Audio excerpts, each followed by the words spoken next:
día de hoy. Es un pasaje un poco largo. Se encuentra en Efesios 5, 22 en adelante.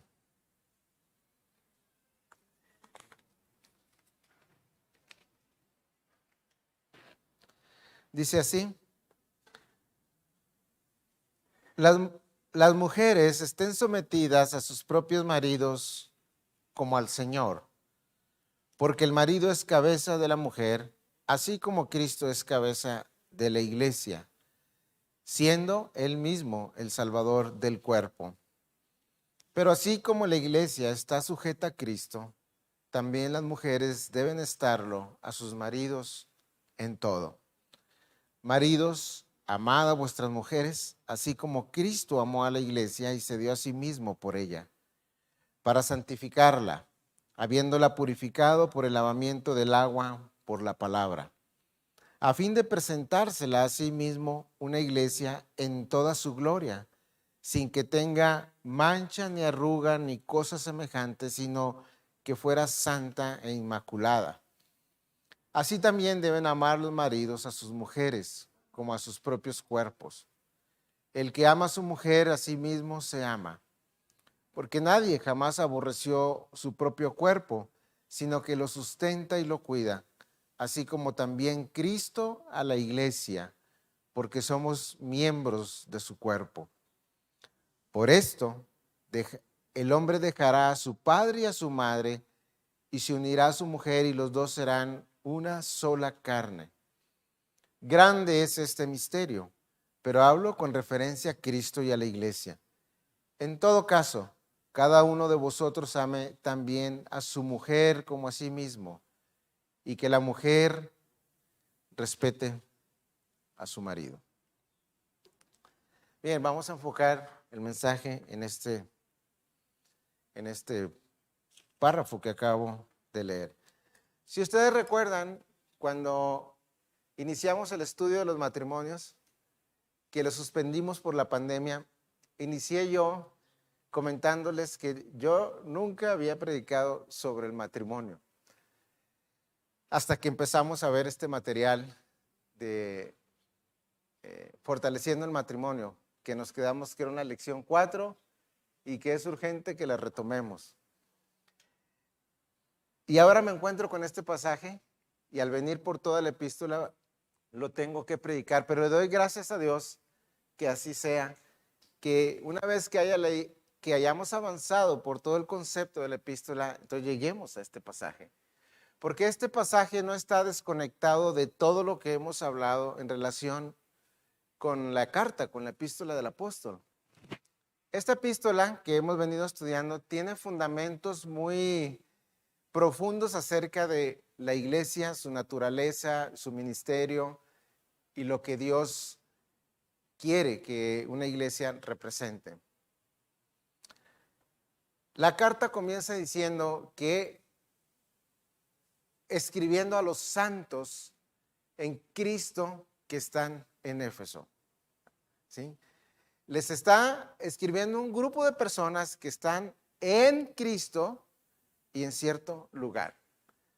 Y los primeros capítulos nos llama a una comprensión de lo que significa estar en Cristo, nuestra unión con Cristo por medio de la fe, cómo se desarrolló esta unión, cómo Dios tenía planes desde la eternidad para traernos a nosotros, y escuchen lo que voy a decir, y hacernos uno con Cristo.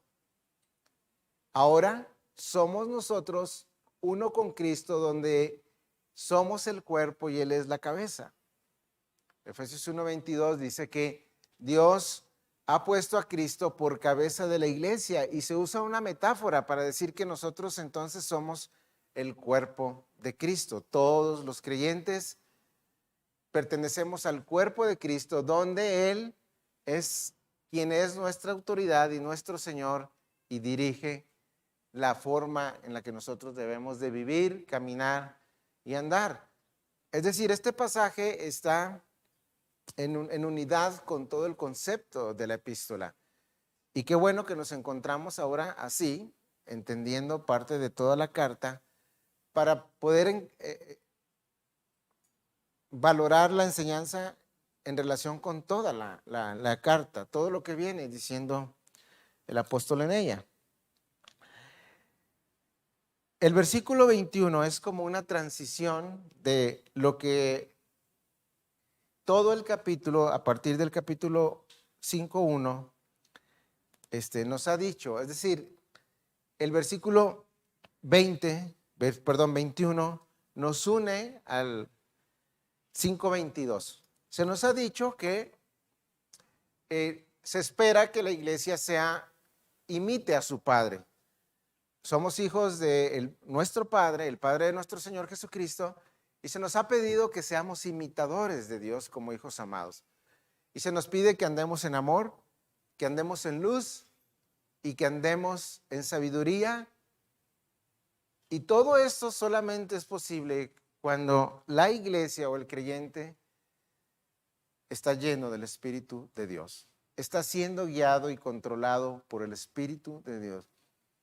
No existe posibilidad alguna en la que un creyente honre la palabra para andar en amor, en luz y en sabiduría, si no es con la ayuda y el fruto del Espíritu Santo en él. El poder que él entrega y la gracia y la vida que el Espíritu nos entrega. Y una muestra de la llenura del Espíritu en la vida de un creyente es que él es humilde, sumiso, como empezó el capítulo 4, versículo 2, ¿verdad? Cuando se nos llama a un andar digno, con toda humildad y mansedumbre, paciencia y en amor. Esa es prácticamente la definición del caminar del creyente, en un andar digno, en humildad y en mansedumbre. Tengo que recordar estos textos porque si no, no puedo enlazar la enseñanza. Yo cité las palabras de nuestro Señor allá en Mateo 11:28, cuando la nación y el ministerio del sacerdocio estaba rechazando al Señor. En el Evangelio de Mateo, Él los invitaba y ellos lo rechazaban. Se supone que los religiosos deberían entender que Él es el Cristo. Y Él quería traer a su Israel hacia sí mismo y lo rechazaban y no querían nada con Él. Al punto de que el Señor hace una invitación personal ya, no a la nación. Si alguno, porque ya no es la nación que lo había rechazado, Mateo 11:28, si alguno quiere venir en pos de mí, debe tomar su yugo y seguirme, para que aprenda de mí, que soy manso y humilde de corazón. Esa es la esencia del carácter cristiano. La mansedumbre y la humildad. Imposible de manifestar sin la vida del Espíritu. Y entonces, así finaliza el concepto del andar en luz, amor y sabiduría, para luego introducirnos a este texto que acabamos de leer. Dice que debemos someternos unos a otros en el temor de Cristo. ¿Sí? ¿Qué quiere decir esto de someternos unos a otros en todo lo que se va a desarrollar? Bien, para poder entrar al pasaje, se nos ha dicho pues que somos personas que ahora estamos en Cristo, tú y yo, como individuos. Yo fui unido a Cristo mediante la fe y ahora le pertenezco y nada puede interrumpir esa comunión que Cristo me ha regalado por su gracia. Pero una de las verdades que nos mostró el apóstol en este caminar es que nos mencionó que nosotros debemos despojarnos del viejo hombre, ¿verdad? Y ahí hay un ejercicio donde el creyente quita sus hábitos y pone nuevos hábitos, nuevas verdades para vivir. Porque somos nueva creación, creados en Cristo Jesús en la justicia y santidad de la verdad. Y esta nueva creación que el Señor ha traído hacia nuestra vida, no solamente tiene una relación con Cristo y su cuerpo y nuestro Padre, sino también unos a otros. Y ahora va a empezar a abordar cómo es que nuestras relaciones interpersonales deben ejemplificar o deben de manifestar lo que somos, hijos, el poder del Evangelio. Y empieza pues el apóstol, yo creo que por orden creacional y por orden circunstancial, él se va hacia prácticamente la creación original. Lo que sucedió allá en Génesis, en la caída. ¿Sí? Y luego presenta una verdad que el Evangelio trae a la vida de los creyentes, donde es revertida aquella maldición que cayó sobre nuestros padres. El Evangelio la revierte, ¿sí? Y nos muestra cómo se manifiesta en la vida en el hogar. Nosotros recordamos que allá en Génesis lo dice claramente el Nuevo Testamento, que Eva fue engañada primero. Ella dejó de comprender o tomó la decisión de actuar fuera de la autoridad que Dios había puesto sobre su marido. Pero no solo eso, sino que Adán también dejó de ejercer su liderazgo. No sabemos, porque no sabemos el tiempo, y hay un misterio en Génesis 3. Cuando vean que alguien lo resuelve en 2, 3 patadas y frases, no le crean. Hay un misterio tremendo y no se nos dice cuánto tiempo ocurrió. Lo que sí nos dice y nos narra es la caída de la humanidad allí, olvidando el mandato y el diseño de Dios. Y ahora el apóstol Pablo nos trata esto, preocupado por la generación que seguía y le tocaba vivir estas verdades allá en Éfeso. Y les dice pues a las mujeres estén sometidas a sus propios maridos como al Señor. Vamos versículo por versículo. Bien, gracias, Sammy. En esta Biblia que tengo yo de las Américas, donde dice, las mujeres estén sometidas, yo las tengo en itálica, en mi Biblia, porque esa frase no está en ninguna versión original. Es como una ayuda de los escritores de la Biblia, para darnos a entender la conexión del versículo anterior de estar sometidos unos a otros en el temor de Dios, pero eso no significa que no esté el principio. Significa que las mujeres aceptan el rol y la función y el diseño que Dios determinó para sus vidas. Y lo que Dios determinó es que voluntariamente una mujer, una hermana en Cristo, acepte el papel que el Señor le ha dado de subordinación al marido. En primer lugar, no dice que los maridos sujetamos a nuestra esposa. Y ese es un error absolutamente mortal, dañino y pecaminoso. Cuando el hombre le pide a la mujer, sométete a mí, en realidad está manifestando toda ese bagaje de egoísmo y pecaminosidad en su corazón, cuando está reclamando el sometimiento. Porque en realidad a quien le dice el Señor es a la mujer que ella voluntariamente, a ella, acepte el papel que Dios le ha entregado de sujeción al marido, de entender que se lo entregó el Señor para guiarla, para que ella sea un complemento hacia su liderazgo, etc. Hoy más que nunca, hermanos, debemos de darle el valor a estas verdades.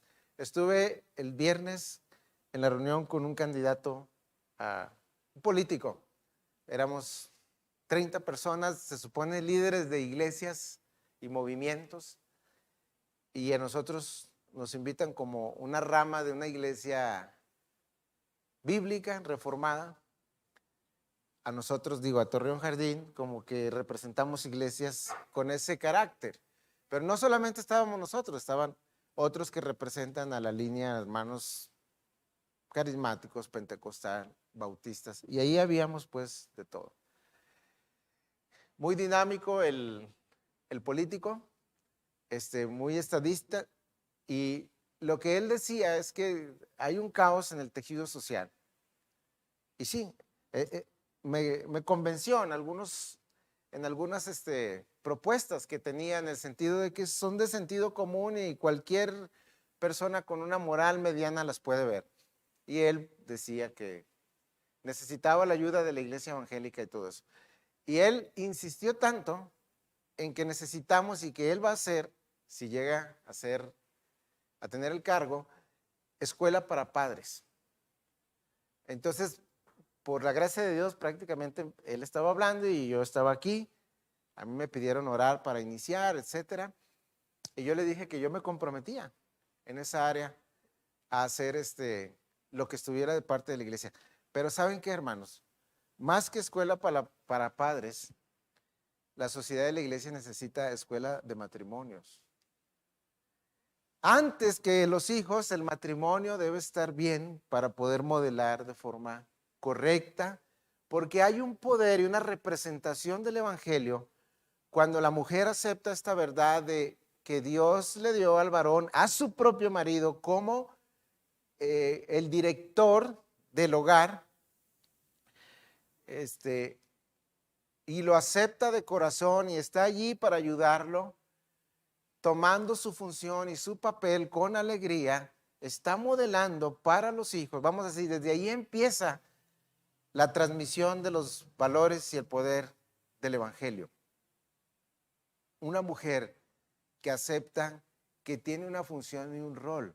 Satanás, porque saben, el Señor le dio a la familia, cuando la instauró, cuando la constituyó allá en Génesis, le dio todo tipo de bendición. Fue favorecido el matrimonio como lo máximo de la creación de Dios. Y Satanás lo vio y vio todos los dones que le entregó al matrimonio, procreación, fundar una sociedad, fundar una nación y todo parte del matrimonio. Y se va y lo ataca para desintegrarlo, ¿verdad? Porque está lleno de los propósitos divinos el matrimonio. Y no es extraño, hermanos, que hoy la institución más atacada y la que está en la agenda mundial es el matrimonio. El concepto del matrimonio, hombre y mujer. Ahora resulta, ¿verdad? Toda esta gama de ideas y perversiones que se están instituyendo, instaurando, aún con las leyes humanas. Y esperemos que las cosas no van a mejorar. Me estoy refiriendo a la sociedad, a menos que el evangelio tome su lugar y empiece a recuperar ese terreno. Por eso es importantísimo que la iglesia lo comprenda, porque la iglesia tiene la verdad del evangelio y tiene la forma de manifestar el poder del evangelio en la vida marital. Una mujer aceptando y estando sujeta y sumisa al liderazgo piadoso de su marido, aceptándolo de corazón, como dice el siguiente texto. La mujer debe estar bajo el liderazgo de su esposo en el temor de Cristo. La razón, así lo diseñó Dios, porque el marido es cabeza de la mujer, es quien toma la dirección de la familia, es a quien se le entregó la responsabilidad de dirigir. Así como Cristo es cabeza de la iglesia. Fíjense el fundamento y la elevación de esta verdad. Siendo Él mismo el Salvador del cuerpo. ¿Dónde está el peligro, hermanos, y las consecuencias de hacer a un lado esta verdad? Bueno, la carta a los Romanos nos dice que el principio de autoridad fue puesto por Dios. ¿Lo recuerdan? Se nos llama a someternos a las autoridades. Romanos 13, creo. Y el principio de autoridad está delegado por Dios. El varón, la mujer, varón y mujer, luego los hijos, el patrón y los empleados. O sea, el principio de autoridad es divino. Y cuando el principio de autoridad es rechazado, tenemos un problema bien serio. Las consecuencias, nosotros podemos viajar hacia ellas y están desde Génesis. Más cuando se está rechazando ese principio deliberadamente. ¿Qué me voy a someter yo a este hombre, verdad? La mujer, o sea, deliberadamente está tomando sus decisiones en contra de la unidad de la iglesia, del matrimonio o de cualquier aspecto. Estuve años atrás, fui invitado por un ministerio argentina y estaba conviviendo en el hotel con unos hermanos colombianos. Muy hermosos los hermanos, muy humildes. Uno de ellos, su hijo trabajaba en el ejército atacando la guerrilla en aquellos entonces, allá en Colombia, y nos platicó ya en confianza un asunto lamentable y triste de la congregación. Se me quedó bien grabado. Él, como uno de los pastores, y su yerno estaban ahí, y estaban contándome que algunos miembros de la congregación se rebelaron contra su pastoreo y empezaron a tomar decisiones y hacer esto y lo otro, al punto que vendieron prácticamente el local donde un americano había bendecido esa iglesia, y empezaron a hacer estragos violando el principio de autoridad, no considerándolos. Ellos decían una cosa, traían una crisis financiera y los pastores trataban de poner el fundamento bíblico y los otros decían no, deliberadamente. La iglesia sufrió, permaneció porque la iglesia no es un edificio. La iglesia podríamos ser nosotros en el bosque, los mismos, y el Señor bendijo el pastoreo de estos hermanos, pero lo que sucedió fue un caos por rechazar el principio de autoridad. Y así sucede, y es lo que está en mente aquí del apóstol.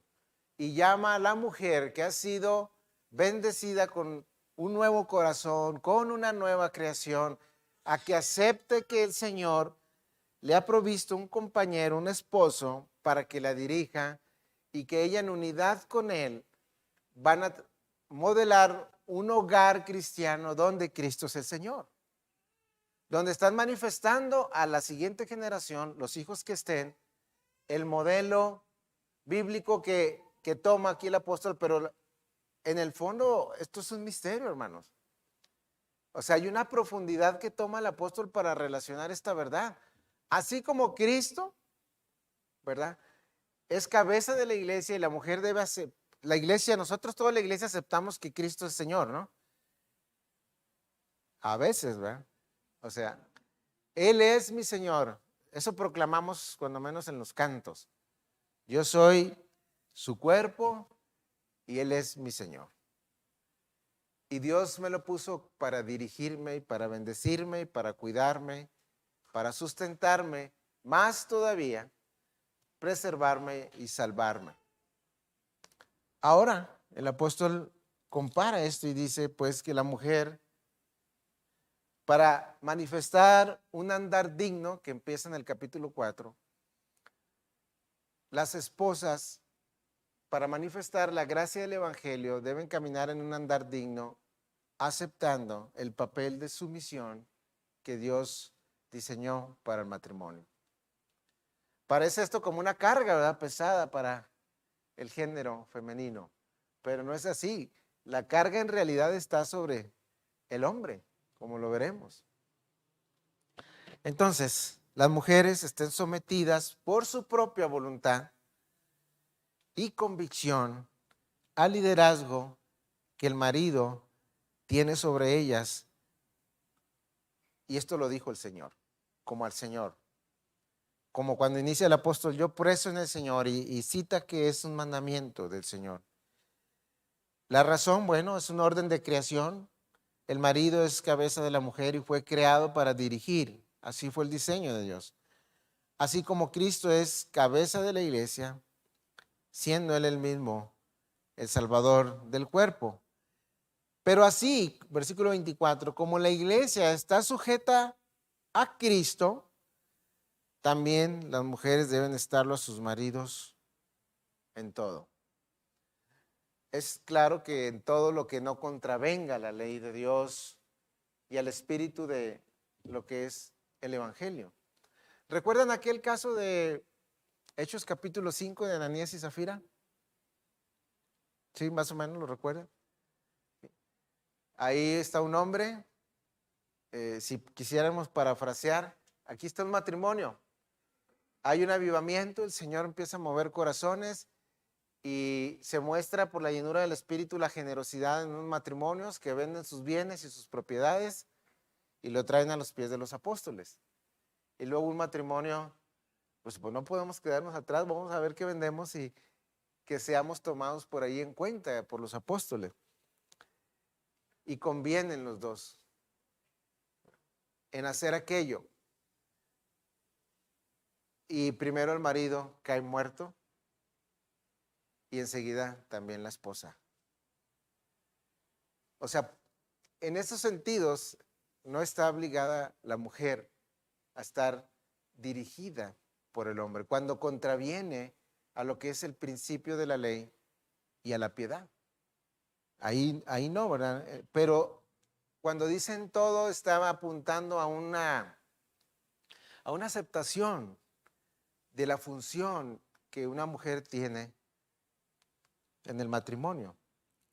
Entonces, resumiendo, para el andar digno de una mujer que camina con Dios y ha sido añadida a la iglesia, es una nueva criatura, la palabra le pide que en esa alegría y aceptación acepte la función para mostrar y bendecir a aquellos que están a su alrededor cómo opera y funciona el poder del Evangelio. No hay mayor bendición, hermanos, que un matrimonio modelo en un hogar. Más que estudios, más que preparación académica, lo que nosotros podemos modelar en relación con el matrimonio para con nuestros hijos es la mayor bendición. Esto parece superficial, pero no lo es, hermanos. Cuando decaemos en ese entendimiento, los patrones nuestros de violencia, de egoísmo, de cualquier otra cosa, inclusive infidelidad y todas esas cosas, aunque digamos que no, lo estamos permeando en nuestros hijos. Ellos están viendo y el ejemplo es un poderoso, una poderosa influencia. Y se le pide a la mujer, hermana, acepte la función que el Señor le está dando con alegría. Y si por alguna razón su marido no es ejemplar, pues tome el proceso bíblico, ore por él, busque ayuda, etcétera. Pero acepte la función que el Señor le ha dado y camine en dignidad con el llamamiento que Dios le ha entregado. Quisiéramos, hermanos, matrimonios piadosos, ejemplares, porque los demás matrimonios tenemos problemas y quisiéramos ir a otros matrimonios para que nos ayudaran en nuestras crisis, en nuestros problemas, en nuestra situación de infidelidad o cualquier otra cosa. Quisiéramos matrimonios ejemplares para que nos ayudaran a comprender cómo funciona el Evangelio. Y si usted quiere tomar su papel, pues puede ser un matrimonio, una mujer que Dios use para su gloria. Bien, esta es la función que debe tomar una mujer. Pero ahora el apóstol va a la otra parte, versículo 25. Maridos, amad a vuestras mujeres, así como Cristo amó a la iglesia y se dio a sí mismo por ella, para santificarla, habiéndola purificado por el lavamiento del agua, por la palabra, a fin de presentársela a sí mismo una iglesia en toda su gloria, sin que tenga mancha ni arruga ni cosa semejante, sino que fuese santa y sin mancha.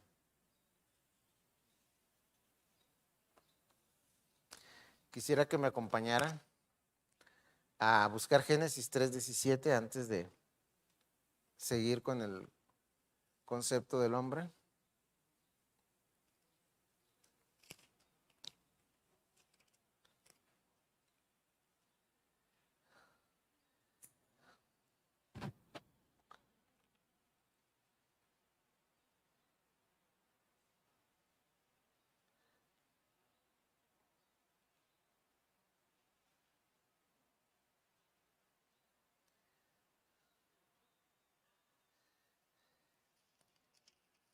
Permítame.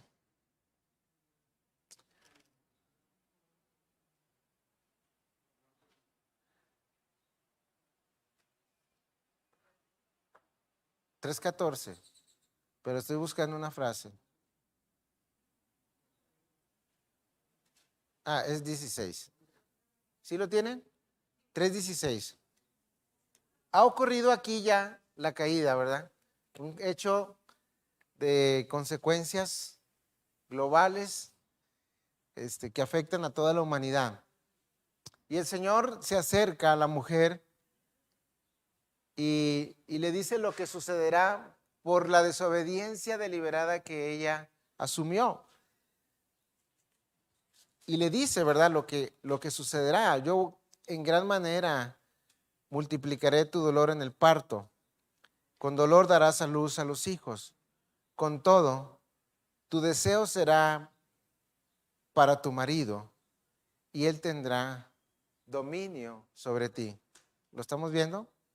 Tu deseo será para tu marido y él eh, tomará dominio sobre ti, dice esta versión. ¿Qué está diciendo aquí el Señor de las consecuencias que ocurrieron allá? Y por eso me tuve que regresar a decirte algo, hermana, algo que quisiera que quedara bien claro.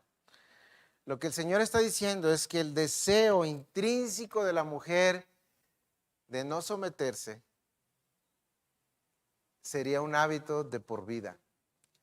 O sea, ese deseo que la mujer, el género femenino, tiene en su persona de no hacer caso, de hacer lo que ella quiere, de no entender y rechazar el propósito divino, va a ser prácticamente algo que la persiga toda su vida. Por esa razón necesita la gracia de Cristo. Ella necesita, usted hermana, reconocer que ese deseo intrínseco de la caída está en todas ustedes. Pero el Señor ha dado gracia en el Evangelio para revertirlo. Cada vez que usted tiene ese deseo, no hacerle caso, pensar cosas pecaminosas sobre el liderazgo de su esposo, sobre el liderazgo del varón, usted tiene que entender, ese es un deseo con el que yo tengo que trabajar y manifestar el Evangelio porque tengo la solución aquí en el Evangelio. Entonces eso debe ser claro para mis hermanas. Pero ahora hay algo más pesado todavía para el hombre, porque se le llama a amar y a cuidar y a dirigir a su esposa para revertir precisamente ese deseo que tiene la mujer. Yo tengo que revertirlo en un aspecto amoroso al punto de que me cueste un sacrificio. Por eso está conectando el liderazgo cristiano y la dirigencia cristiana con la obra de Cristo. A los maridos se nos llama a amar a nuestra mujer como Cristo amó a la iglesia, un amor de pacto, un amor sacrificial que lo lleva literalmente a la muerte por amor a la persona que Dios nos ha entregado, según vemos que es la voluntad de Dios. Un amor que tiene relación con el sacrificio de la cruz. Un amor que no se detendrá aunque venga el dolor. ¿Qué pasó con nuestro Señor allá en Getsemaní? ¿Verdad? Él se detuvo allí y estaba, Padre, si es posible, si es posible que pase de mí esta copa, pero no sea lo que yo quiero. No se detuvo. Dice que afirmó su rostro y fue a Jerusalén. Esa es la clase de amor que se le está pidiendo al hombre en relación con su esposa. Esa es la clase de amor que el Evangelio sí puede proporcionar a un creyente cuando tiene a Cristo como su Señor. Si el mandato del Evangelio parece grande y colosal para una mujer, bueno, el del hombre es todavía mayor, hermano. Porque la sumisión de la esposa o de la mujer hacia el hombre se va a dar en relación con el liderazgo del hombre hacia la mujer y el amor que el hombre manifieste a la mujer. Si nuestra mujer tiene intencionalmente y deliberadamente una actitud rebelde hacia nuestro liderazgo, por una razón ha de ser. No estamos ejerciendo nuestro liderazgo de amor sacrificial hacia nuestra esposa. Y tú y yo, varón, debemos entender que nosotros está arraigado en la médula nuestra el egocentrismo. Lo indica la palabra. Tú y yo tenemos que luchar con el egocentrismo solo con la gracia del Evangelio. Tú y yo somos personas marcadas por el egoísmo como hombres. El hombre puede andar jugando raqueta o golf y su mujer estar enferma en la cama o en la casa y no le puede. O andar haciendo sus propios pendientes y no somos conscientes de las necesidades en el matrimonio y la razón es esa esencia egocéntrica que nosotros tenemos como género masculino. En una ocasión estaba en la tienda al súper hojeando el libro de selecciones, ¿verdad?, que existe de antaño y ahí siempre ha traído una sección que ríase si puede, no sé si lo recuerden. Y ahí están 2 o 3 aspectos de simpáticos pues, para pasar un buen tiempo. Y lo abrí mientras llegaba a la caja y entonces veía yo, un hombre está pescando junto a otro y le dice uno, oye, ¿no te sentiste mal por no ir a la iglesia, por estar aquí pescando? Y le contesta, se supone que el cristiano dice, no, es que no fui a la iglesia porque dejé enferma a mi esposa en la casa. No captaron o no les causó gracia, sí. Se le estaba intentando hacer que reflexionara por su falta de entrega a Dios y no, pues de todas maneras no hubiera ido, mi esposa está en la cama. Y estaba manifestando en realidad una verdad que está patente en todos nosotros los hombres. Y entonces el apóstol Pablo, para bendecir a la iglesia, está dándole principios tanto a la mujer como al hombre para manifestar el andar digno que debe empezar en un matrimonio. En relación con la reunión que tuve con este político que está dándose cuenta del tejido social y todo lo que él decía, yo digo, hermanos, que toda la esencia de la sociedad y su posible composición está en los matrimonios. Si yo estoy bien con mi esposa y modelando esto, mis hijos van a recibir la bendición del poder de esa área que el Evangelio revierte, ¿verdad? Yo estoy tratando de modelarme al diseño original de Génesis. Y el Evangelio tiene el poder para darnos la victoria. Puedo, por amor a Cristo, ir aprendiendo a amar a mi mujer como lo piden las Escrituras. La mujer puede ir respondiendo al liderazgo de ese hombre y estar sujeta y en un sentido colaborando con él para el desarrollo de una familia piadosa. Y para esto necesitamos mucho entrenamiento, hermano. México es conocido como una nación machista, ¿verdad? Que quiere la sujeción de la esposa al hombre bajo términos de golpes culturales y demás. Y quiere sujetar él mismo cuando no se le ha pedido que sujete a la esposa, ¿no? Cuando tú, porque me están oyendo las hermanas, cuando su esposo le diga que se sujete, no le digo que no le haga caso. Usted debe hacer caso a las Escrituras, pero lo único que está viendo en él es todo su egocentrismo, manifestando una justificación a su falta de liderazgo y pecado. Claro que usted debe ser humilde y orar por él y tomar otras medidas. Así, de grande es este mandamiento y de importante. Entonces, ¿cómo estamos nosotros, amados hermanos, buscando hacer la voluntad de Dios aquí? Marido, ¿tú estás amando a tu mujer así como Cristo? Estas son palabras para mí también. Bueno, la verdad es que quedamos descalificados, unos, pero no debemos ver esta porción de la Biblia de forma fatalista. Yo debo buscar los medios que me ayuden a mí para poder amar a mi esposa como me está pidiendo la Escritura. Y uno de los aspectos de mi liderazgo, como lo hace Cristo, es que tiene la intención de lo que dice el versículo 26. ¿Para qué? Santificarla. Cristo así lo hizo. O sea, su entrega en sacrificio fue para santificarla, habiéndola purificado por el lavamiento del agua, por la palabra. La palabra de Dios es el elemento principal que Dios Padre tiene para santificar a un creyente y para santificar el matrimonio. Santifícalos en tu palabra, decía el Señor, tu palabra es la verdad.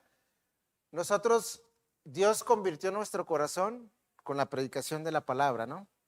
Fuimos renacidos no de simiente corruptible, sino de incorruptible por la palabra de Dios que vive y permanece para siempre. El lavamiento del agua por la palabra no es otra cosa sino ir aceptando conceptos con la gracia de Dios que nos ayudan a ver la gloria de Dios y a vivir para honrarle y estar de acuerdo con lo que Él dice.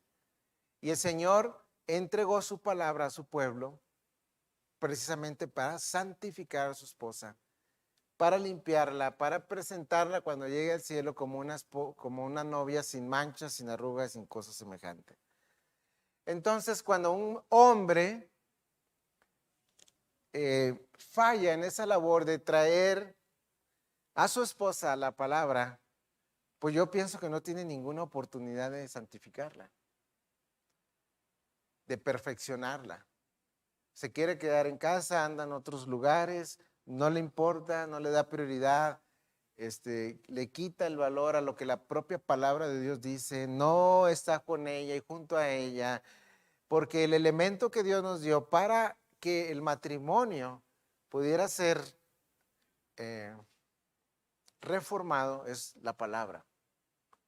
Y un hombre descuidado que no tiene intenciones de que su esposa escuche la palabra, no la acerca a la comunión con la iglesia, está en realidad desechando el medio de gracia que Dios le está dando para que su esposa sea acercada a la función bíblica, lavada. Todas estas maneras que la mujer expresa en el matrimonio y lo lastima, pues tiene que ser reconfigurado, reformado por la palabra. Cristo entregó su palabra para lavar a su iglesia. ¿Cómo nos está lavando el Señor? Que estamos aprendiendo desde Efesios 4. ¿Cómo estamos renovándonos como nuevos hombres o criaturas nuevas? Con la palabra. Hablábamos nuestro hermano Mario y yo de este concepto, ¿verdad? De cuando los creyentes rechazamos los conceptos bíblicos, pues qué esperanza podemos tener. Sigamos porque quiero dar una conclusión. Quiero terminar hasta el versículo 33. Así también, versículo 28, deben amar los maridos a sus mujeres como a sus propios cuerpos, ¿verdad? Es algo natural que el hombre se cuida a sí mismo. Se asea, se baña, se cuida, hace lo posible cuando hay algo que le está sucediendo. Y la Escritura nos dice que el amor que nosotros debemos buscar, manifestar a nuestra compañera, nuestra esposa, es un amor tal que hasta por naturaleza debemos experimentar. Nadie descuida su propio cuerpo. Ahorita les voy a decir por qué el concepto. El que ama a su mujer a sí mismo se ama. Porque nadie aborreció jamás su propio cuerpo, versículo 29, sino que lo sustenta y lo cuida, así como también Cristo a la iglesia. Porque somos miembros de su cuerpo. Aquí está el misterio, versículo 31. Por esto el hombre dejará a su mujer, perdón, a su padre y a su madre, y se unirá a su mujer, y los dos serán una sola carne.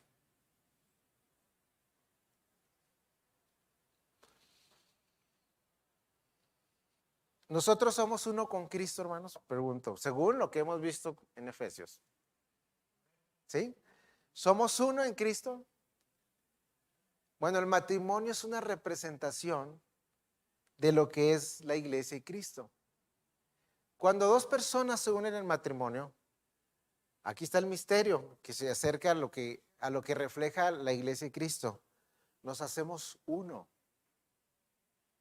en propósitos, en función, en gloria. Nos hacemos uno, literalmente. Eso es el concepto de Génesis al inicio. Por tanto, el hombre deja a su padre y a su mujer y se convierten en uno. Y esa es la razón por la cual el hombre se le está mandando a amar a su mujer, porque ya no está solo. Ese uno que está allá, o esa mitad, mi compañera, mi esposa, ya no está desmembrada de mí. Lo que yo hago le afecta a ella. Y se me manda a amarla. Así como cuido de mi cuerpo, que es una unidad, bueno, el matrimonio también me lleva a una unidad. Como Cristo y la iglesia son uno. Y ahí radica la importancia por la cual nosotros debemos amar a nuestra esposa. Lo dice en el versículo 32. Grande es este misterio de la unidad. Pero hablo con referencia a Cristo y a la iglesia. Y el apóstol deja el tema en este versículo, en el 33. En todo caso, cada uno de vosotros ame también a su mujer como a sí mismo, o la conclusión podríamos decir, y que la mujer respete a su marido. Esta es la propia conclusión de la palabra al tema, y lo quiero repetir nuevamente. No hay nada más dañino para la mujer y para el matrimonio que ver expresiones de falta de amor en su esposo. En mi matrimonio lo que más lastima mi relación con Mari es cuando yo no le demuestro que la amo.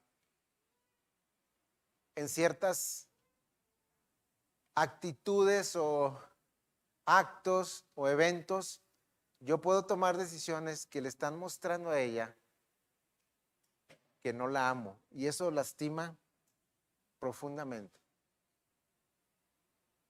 Aunque a veces no estemos viendo el todo, ¿verdad? Y a veces nuestra intención no fue esa, lastimar, pero en realidad estamos manifestando una falta de amor, de consideración. Y a nosotros los hombres, lo que más lastima en el matrimonio es la conclusión que da el esposo, que la mujer no respete al marido. O sea, lo resume o lo concluye así el apóstol. Para que se nos quede bien claro, ¿verdad?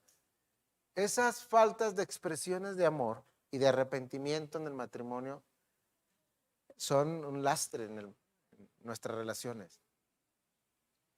O sea, cuando nuestra esposa nos diga, no fuiste por mí, quedaste de ir por mí, y para ella es una manifestación de falta de consideración y amor. Si tú te excusas y das cualquier excusa, estás perdiendo una oportunidad de que tu esposa trabaje en tu corazón. Eso fue un ejemplo, por poner un ejemplo. Igual, el otro lado, ¿verdad? El marido ha pedido a la esposa que ciertas consideraciones en el hogar se hagan, etcétera, y la esposa,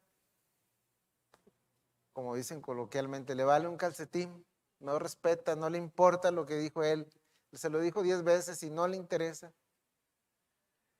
Una falta de respeto. Entonces eso marca en realidad aspectos que se están manifestando en la pecaminosidad y no es un andar digno de la vocación con la que fuimos llamados y a manifestar el poder del Evangelio.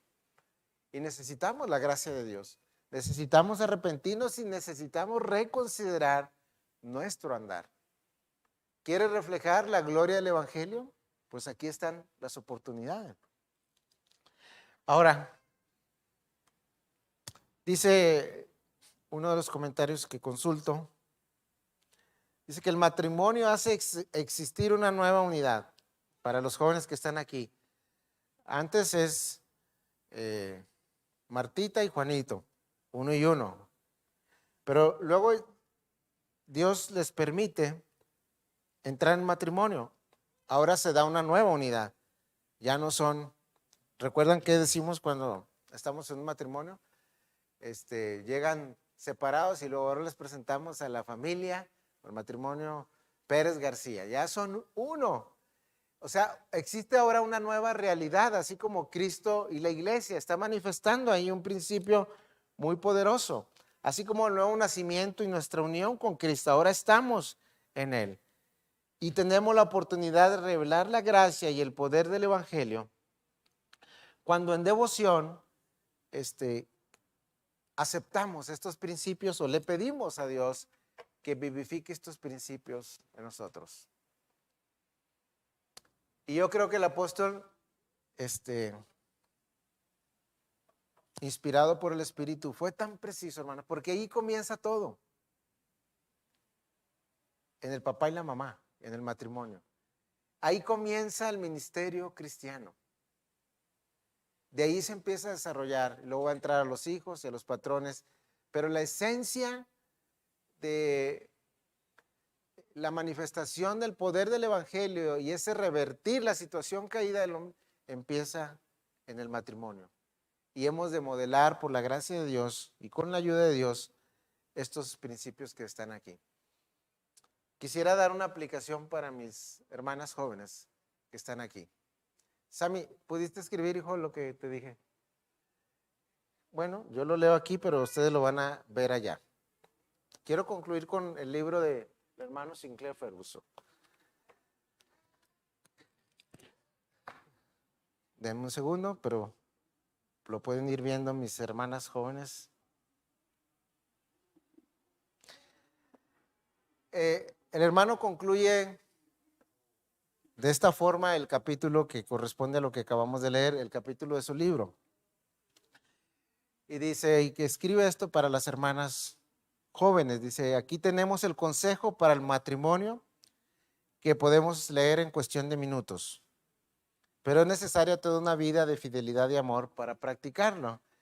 Y entonces él da estas dos preguntas para la mujer. ¿Estoy preparada para tener y deseo que este hombre sea mi cabeza, o sea, quien me dirija? ¿Someterme a él? ¿Sería para mí una bendición duradera y para el avance del reino? O sea, cuando escoja con quién se va a casar. Aunque esté feo, aunque no le agrade mucho, pero si estos principios están, usted tiene la seguridad de que va a funcionar su matrimonio. Y el otro aspecto para el hombre. Entonces, por eso tiene que decidir bien, hermanita. Tiene que decidir bien, ¿sí? O sea, vea esto, no vea otra cosa. Le está dando muestras de respeto, de dirección, de consideración a la palabra. Tenga o no tenga dinero o carrera. ¿Usted ve esto? Adelante. O el hombre, al joven. Amo yo a esta mujer con un deseo de verla santificada, bendecida, y haría yo cualquier cosa para cuidarla y protegerla. Entonces, adelante. Pero cuando no está esto, tanto en el hombre o en la mujer que va a decidir entrar en matrimonio, entonces yo le digo, piénsela 2 veces o más veces, porque el matrimonio es para toda la vida y es una muestra de la gracia del Evangelio. ¿Qué haremos? Bueno, pidamos al Señor su bendición para reconsiderar estas verdades, y pienso yo que a la brevedad deberíamos iniciar nuevamente el material para matrimonios. Vamos a orar, hermano. Vamos a ponernos de pie porque quisiera que cantáramos el coro de Tu Gloria. Si los muchachos pueden pasar.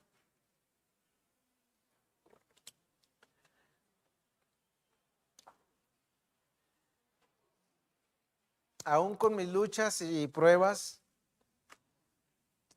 yo he sido bendecido grandemente en la vida de mi matrimonio. Cuando nuestro hermano Alfonso viene y se hospeda con nosotros, es un hombre que en esa área me bendice bastante, ¿verdad? Y él comprende cosas serias del matrimonio y dice que sí, la esposa o el esposo que Dios te dio, eso es lo que quería Dios. Trabajar en ti áreas para bendecirte y trabajar en ella áreas para bendecirte. Y todas esas deficiencias que tenemos como hombre y mujer, y el Señor al unirnos es una bendición si está el Evangelio, porque las vamos tratando. ¿Te imaginas que tu esposa te esté señalando todas las faltas de carácter y de piedad que tú por ti mismo no ves? Y ella ayudándote, o tú viceversa. Es una bendición que exista una cercanía y una confianza de alguien que es uno contigo para ayudarte a ver todas las áreas de perfeccionamiento que necesitas y la palabra puede realizar. No te las diría ningún amigo, por cercano que fuera. Te diría que siguieras adelante con tus cosas, pero en el matrimonio no es así. Padre, gracias por darnos esta palabra, gracias por darnos a nuestra esposa según sea el caso de cada uno de los que estamos aquí. Te pedimos perdón desde el fondo de nuestro corazón, porque cuando vemos estas verdades, pues sabemos que te hemos fallado a ti, oh Padre, el no amarlas como pides y a ellas también. Y también pedimos que nuestras hermanas puedan tomar lo que tu palabra haya traído a sus corazones y que en esa gracia que tu palabra ofrece, que tú das mayor gracia, pues nos inclines a reconsiderar todas las áreas en las cuales nuestra vida no refleja la gloria de tu evangelio. Ten misericordia de nosotros. Ayúdanos por tu Santo Espíritu a entender la profundidad y el significado de este pasaje que acabamos de estudiar. En el nombre de Cristo, ministranos, ayúdanos a revalorar todas las áreas de debilidad. Y en tu gracia ayúdanos a ser victoriosos. Amén. Bien, cantemos este coro y enseguida estamos despedidos. Son más.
this